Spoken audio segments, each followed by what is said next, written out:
வந்தே மாதரம். மக்கள் அனைவருக்கும் வணக்கம். நன்னிலம் தொகுதி காமராஜர் அவர்கள் பத்தி தான் இன்னைக்கு நம்ம பார்க்க போகிறோம். நன்னிலம் தொகுதி நல்ல மண் உள்ள மக்கள், நல்ல மண் உள்ள விவசாயம் செழிக்கக்கூடிய ஒரு இடம்.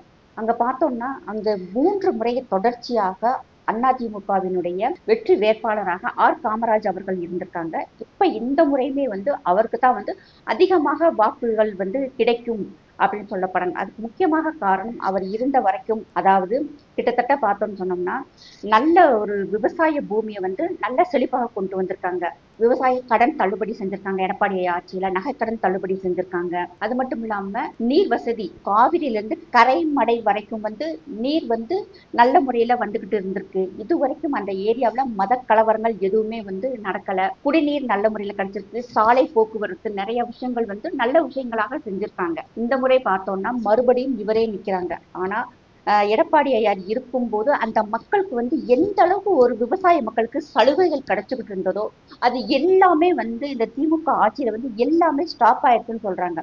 குறிப்பா அந்த மக்கள் சொல்றது காவிரியில இருந்து கரைமடை வரைக்கும் தண்ணீர் சரியாகவே வரல. விவசாயத்துக்கு தண்ணீர் பத்தல, இன்சூரன்ஸை தள்ளுபடி பண்ணல. அவங்களுக்கு இருக்கிற பிரச்சனைகளே பார்த்தோம்னா அதாவது நெற்களை சேமிச்சு வைக்கிறதுக்கு சேமிப்பு கிடங்குகள் கட்டித்தரேன்னு சொன்னாங்க. அது இப்போ வரைக்கும் கட்டி கொடுக்கல.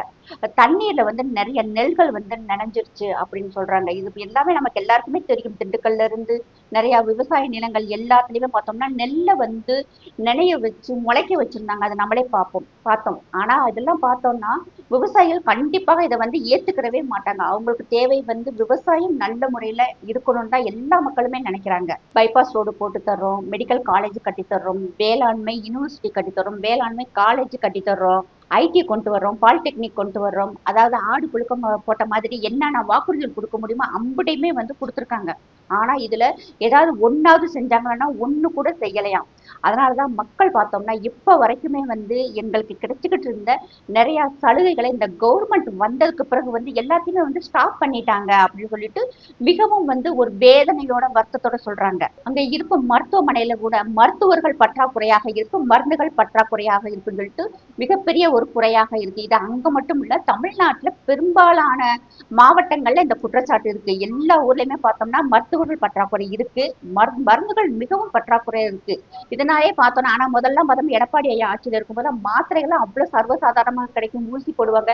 இப்ப ஊசியில கேட்கவே முடியாது, நீங்க மாத்திரையோடய போயிடணும், அந்த அளவுக்கு தான் இருக்கு. இது இந்த குற்றச்சாட்டை தமிழக மக்கள் எல்லாருமே ஏத்துக்கிறக்கூடிய குற்றச்சாட்டு தான். இப்ப அங்க இருக்கும் காமராஜ் அவர்கள் ஜெயிக்க வச்சா பழைய மாதிரியே நாங்க எல்லா வசதிகளுமே கொண்டு வரோம். நாங்க நாங்க பைபாஸ் கொண்டு வந்துடுறோம். மினி கிளினிக்களை நாங்க மறுபடியும் செயல்பட வைப்போம். அம்மா கிளினிக்களை நாங்க கொண்டு வருவோம்.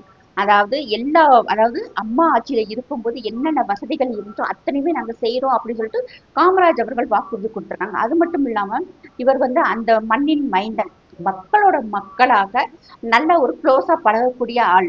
மக்கள் தொடர்பு நல்லா அவங்களுக்கு அதாவது காமராஜ் அவர்களும் மக்கள் ஒரு நல்ல க்ளோஸாக இருக்கிறாங்க.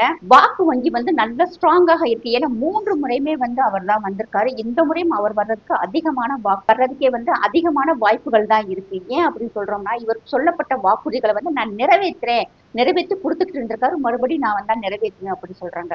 இப்ப அதாவது திமுகவின் சைட்ல எஸ்டிபி கட்சியினுடைய நெல்லை முபாரக் அவர்கள் நின்றுருக்காங்க. அவர் மேல் வைக்கக்கூடிய குற்றச்சாட்டு என்னன்னு சொல்லி பார்த்தோம்னா இவர் வெளியூருக்காரரு. இவர் எங்களுக்கு ஏதாவது ஒரு பிரச்சனைனா இவரை நாங்க எங்க போய் பார்ப்போம், அவர் எப்ப வருவாரு? ஏன்னா வெளியூருக்காரவங்களாக இருந்தா அவங்க எங்களை அதாவது ஓட்டு கேட்க மட்டும் வருவாங்க, மறுபடியும் அடுத்த வருஷம் தான் வருவாங்க. எங்களுக்கு தேவையான எந்த விஷயத்தையுமே எங்களால கேட்க முடியாது, பார்க்க முடியாது அப்படின்னு சொல்லிட்டு ஒரு குற்றச்சாட்டை வைக்கிறாங்க.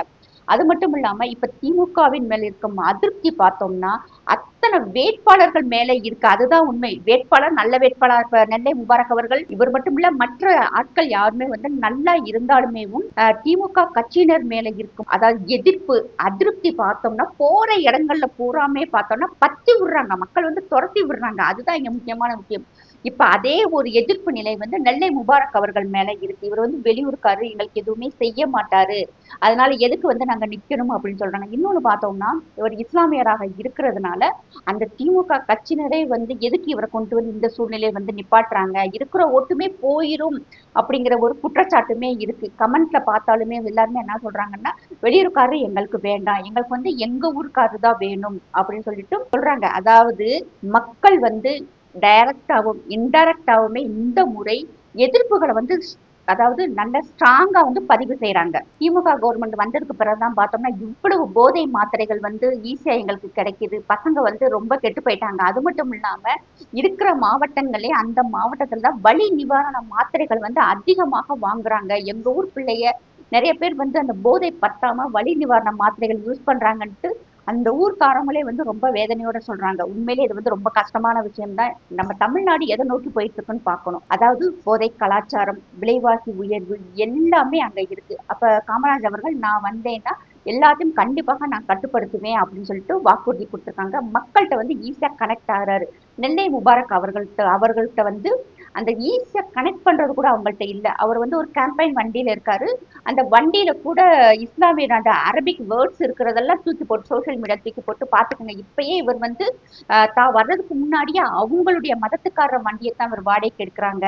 அப்ப இவர் வந்தா நமக்கு என்ன செய்வாங்கங்கிற மாதிரி சோசியல் மீடியாவுல வந்துருச்சு. அதனால எல்லா மக்களும் நாங்க இந்த முறை பார்த்தோம்னா எங்களுக்கு காமராஜரே வரட்டும், அவருக்கு தான் வெற்றி வாய்ப்பு அதிகமாக இருக்குன்னு சொல்லிட்டு அந்த மண்ணின் மக்கள் வந்து விரும்புறாங்க. அதற்கு முக்கியமான காரணம் எடப்பாடி ஐயாவினுடைய ஆட்சி சிறப்பாக இருந்தது. இனி வரும் காலங்கள்ல வந்து டபுள் இன்ஜின் சர்க்கார் வரும். எங்க மாவட்டத்துக்கு எங்க தொகுதிக்கு தேவையான விஷயங்களை கண்டிப்பாக காமராஜர் அவர்கள் செய்வாங்கன்னு அந்த வாக்குறுதி இவரை வந்து என்டிஏ கூட்டணி மூலமாக அந்த வாக்கு வங்கி போன முறை வாங்கினதை விட இந்த முறை அதிகமாகத்தான் இருக்கும். ஏன்னா இன்னைக்கு திமுக கட்சியின் மேல இருக்கும் வெறுப்பு இது வந்து நெல்லை முபாரக் மேல இருக்கும் வெறுப்பாகவே அவங்க சொல்லல. எங்களுக்கு இந்த ஆட்சி வேண்டாம், டோட்டலாவே எங்களுக்கு வேண்டாம். டெல்டா மாவட்டங்களுமே இந்த முறை வந்து களம் மாறும் அப்படின்னு சொல்றாங்க. எப்படி வந்து வட மாவட்டங்கள்ல வந்து அதிமுகவின் கோட்டையாக இருக்கும், இந்த முறை பார்த்தோம்னா டெல்டா மாவட்டங்கள் அதை சுற்றி இருக்கும் சின்ன சின்ன மற்ற மாவட்டங்கள்லயுமே வந்து இந்த முறை திமுகவின் கோட்டையாக இருந்த நிறைய இடங்கள் வந்து கைவிட்டு போகும் அப்படின்னு சொல்றாங்க. அதுதான் வந்து இங்கே மிகவும் ஆச்சரியமான விஷயமாக இருக்கு.